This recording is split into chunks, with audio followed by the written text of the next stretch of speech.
കിച്ചു ചെയ്തത് വളരെ മോശമാണെന്നാണ് എനിക്ക് പറയാനുള്ളത്. കിച്ചു ഇത് കാണുന്നുണ്ടെങ്കിൽ ഒരിക്കലും അത് ഉണ്ടെങ്കിൽ പോലും അത് ഇപ്പൊ വേണ്ടിയിരുന്നില്ല എന്ന് തോന്നിയിരുന്നു. കിച്ചു ചെയ്തത് വളരെ മോശമാണെന്നാണ് എനിക്ക് പറയാനുള്ളത്. കിച്ചു ഇത് കാണുന്നുണ്ടെങ്കിൽ ഒരിക്കലും അത് ഉണ്ടെങ്കിൽ പോലും അത് ഇപ്പൊ വേണ്ടിയിരുന്നില്ല എന്ന് തോന്നിയിരുന്നു. ഇപ്പൊ എനിക്ക് ഒരാളോട് ഒരു ശത്രുതയുണ്ട് അല്ലെങ്കിൽ ഒരാളോട് ഒരു വെറുപ്പുണ്ട് എന്ന് വിചാരിച്ച് അയാൾക്കൊരു പീക്ക് ഒരു മോശം സിറ്റുവേഷൻ വരുമ്പോൾ അയാളെ മനസ്സ് വീണ്ടും നമ്മൾ കുത്തി നോവിക്കാൻ പാടില്ല. കാരണം ഒന്നാമത്തെ ഇപ്പൊ രഞ്ജിക്ക് വേണ്ടത് നല്ല പോസിറ്റീവ് ആയിട്ടുള്ള കാര്യങ്ങൾ, നല്ല സന്തോഷം നൽകേണ്ട സമയത്ത് വീണ്ടും വീണ്ടും ഈ ഒരു അവസ്ഥയിൽ അങ്ങനെ ചെയ്യുമ്പോൾ അത് ചേച്ചിയുടെ ആ ആരോഗ്യ പ്രശ്നത്തിന് ഭയങ്കരമായിട്ട് ബാധിക്കും. അത് ആണല്ലേ, കറക്റ്റ് അല്ലേ? ഇതേപോലെ എൻ്റെ ഈ കെട്ടിയോണ്ടെന്നും പറഞ്ഞിട്ട് നിങ്ങൾ കോൽക്കളിക്കാർ കുണ്ടൻ എൻ്റെ പിന്നാലെ ഒരു കുണ്ടൻ നടക്കണില്ല, താടി വെച്ച കുണ്ടൻ നാക്കുവിൻ്റെ മാതിരി നടക്കണില്ലേ? ഓൻ്റെ ഉപ്പ ഒരു പേഷ്യൻ്റായിരുന്നു. ആൾ കുറച്ച് അവിടെ കിടക്കുന്ന സമയത്ത്, ഹോസ്പിറ്റലിൽ കിടക്കുന്ന സമയത്ത് അവരെ കാണാൻ പോയത് എനിക്ക് ഓർമ്മ ഉണ്ടോ? ഈ മറ്റേ ചുരിദാറൊക്കെ ഇട്ടിട്ട്, ചുരിദാറല്ല ഈ അന്ന് സാധാ ഡ്രസ്സ് ഇട്ടാണ് വയ്ക്കണം, കാരണം അവിടുന്ന് ആട്ടുമെന്ന് ചോദിച്ചപ്പോൾ അപ്പം മൂപ്പര് ഒന്ന് പോയിട്ട് ഇത് നിങ്ങൾ അവിടെ നിന്നിട്ട് സംസാരിച്ചിട്ട് ഇങ്ങനെ ഇപ്പം ഞങ്ങൾ എന്നാ പോട്ടെ പോട്ടെ എന്ന് പറഞ്ഞപ്പോൾ അയാൾ ചോദിച്ചു, ആ ചെക്കനെ അന്ന് എനിക്ക് താടി മീശക്കാണ്, നല്ല അടിപൊളി ഷർട്ടും പാൻറ്റും ഒക്കെ ഇട്ടിട്ട് ആണുങ്ങളെ പോലെ തന്നെ പോയത്.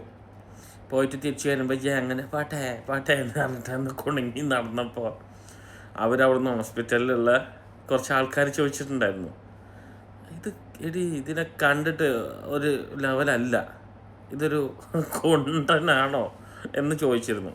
അപ്പോൾ കൂട്ടുകാരൻ എന്ന് പറഞ്ഞിട്ട് ഞങ്ങൾ അന്ന് പോയിട്ട് ആ പാവത്തിനെ പറ്റിച്ച്. എന്നിട്ട് ആ ഹോസ്പിറ്റലിൽ കിടക്കുന്ന സമയത്ത് അവർക്ക് കുറച്ച് ആവശ്യങ്ങളുണ്ടായിരുന്നു ആ ഹോസ്പിറ്റലിൽ. ആ സമയം ഈ ഇവനെ വിട്ടുകൊടുത്തിട്ടുണ്ടോ അവൻ്റെ ഉപ്പാക്കോ ഉമ്മാക്കോ? ഉണ്ടായിരുന്നോ? അന്ന് ഈ ബഹളവും കരച്ചിലും തൂങ്ങിച്ചാവലും കയ്യും മുറിക്കലും എന്തൊക്കെ ആയിരുന്നു ജി? അത് കഴിഞ്ഞ് വന്നിട്ടല്ലേ ഈ ചുരിദാറിട്ട് പിന്നെയല്ലേ ഇവർ ചോദിച്ചത് അവനെ ഇങ്ങോട്ട് വിടുന്ന് അവൻ്റെ ഉമ്മ വിളിച്ചപ്പോൾ അവൻ്റെ ഉമ്മാനെ ജി തെറി വിളിച്ചതും അനാവശ്യം വിളിച്ചതും ആ മറ്റെന്താണ് വയ്യാതെ കിടക്കുന്ന ഉപ്പാനെ വിഷമിപ്പിച്ചതും വേദനിപ്പിച്ചതും ഒക്കെ അത് ഞാൻ ഓർക്കുന്നുണ്ടോ? ഓർമ്മ ഉണ്ടാവില്ല, കാരണം എന്താ വെച്ചാൽ എനിക്ക് മറവി കുറച്ച് കൂടുതലാണ്. പണ്ട് ലുലുന്ന് കട്ടപ്പോഴും അവിടുന്ന് ലുലുത്തെ ആൾക്കാർ പിടിച്ചപ്പോഴും ആ മറ്റേ CCTVയുടെ ദൃശ്യങ്ങൾ പുറത്ത് വന്നപ്പോഴൊക്കെ എനിക്ക് ഓർമ്മശക്തി കുറവായിരുന്നു. പക്ഷേ ഒരു മൈക്ക് കിട്ടിയ ആരെങ്കിലും എന്നെ മോട്ടറാക്കി പറയും, എനിക്കറിയില്ല 1972 തോന്നുന്നു, അവർ ആ സമയത്ത് ഞാൻ അവിടെ ഉള്ളപ്പോൾ ഞാൻ ഇഷ്ടം പോലെ കൊടുത്തിട്ടുണ്ട്, ഞാൻ എന്നെ പീഡിപ്പിക്കാൻ നോക്കി.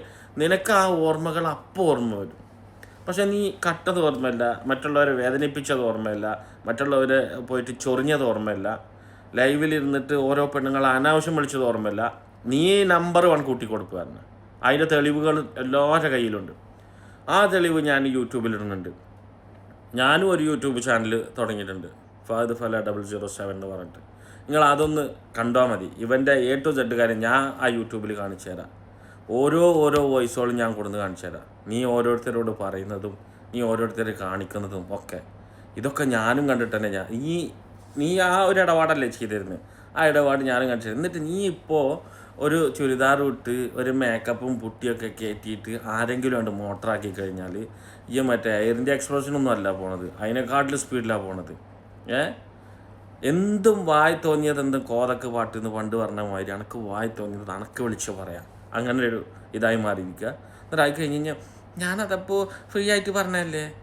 എന്തൊക്കെ കള്ളങ്ങളാണ് നീ ഒരു ഇതിന് വേണ്ടിയിട്ടിരിക്കുന്നത്? കാരണം നിനക്ക് പണ്ട് മുതലേ വേർപ്പിൻ്റെ അസുഖമുണ്ട്, നീ ഇങ്ങനെ തന്നെ ആയി. നിന്നെ കൊണ്ടുപോയിരുന്നു, നീ പോയിരുന്നതും കയറി പോയിരുന്നതും ഒക്കെ ഞങ്ങൾക്ക് നന്നായിട്ടറിയാം, ആരൊക്കെ വണ്ടിയിൽ നിന്നൊക്കെ. എത്ര ആ സമയത്തൊക്കെ നമ്മളൊക്കെ ആഗ്രഹിച്ച വണ്ടികളിൽ വരെ കയറിപ്പോയിട്ടുണ്ട്. അന്ന് വലിയ വലിയ വണ്ടികൾ, കൂളിംഗ് ഗ്ലാസ് ഒക്കെ ഉള്ള ഫുള്ള് ഉള്ള സെറ്റപ്പ് വണ്ടികളിലൊക്കെ ആൾക്കാർ കയറ്റി കൊണ്ടുപോയിരുന്നു. അതൊക്കെ നമുക്കറിയാം, കുറ്റിപ്പുറത്തൊരു കഥയാണത്. അത് കഴിഞ്ഞിട്ട് ഇപ്പം വന്നിട്ട് എനിക്കറിയില്ല എന്തിനാവേ ആട് വലിച്ചതാടോ ശില്പ ഏതാടോ എന്ന് പറഞ്ഞിട്ട് ഇപ്പം നീ നടക്കുന്നില്ലേ? അങ്ങനെ എങ്ങനെയൊക്കെ ഉണ്ടാവും, എന്തൊക്കെ ഉണ്ടാവും.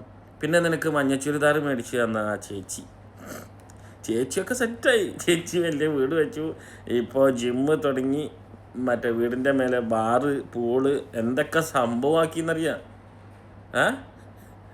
അപ്പോൾ ഈ ചേച്ചിനെ കണ്ടിട്ട് കണ്ട് പഠിച്ച് ചേച്ചിയുടെ ലെവലിലേക്ക് ഒന്ന് വന്ന് നോക്കണമെന്ന്. പക്ഷെ ചേച്ചിക്ക് വേറെ പ്രശ്നമുണ്ട് മോനെ.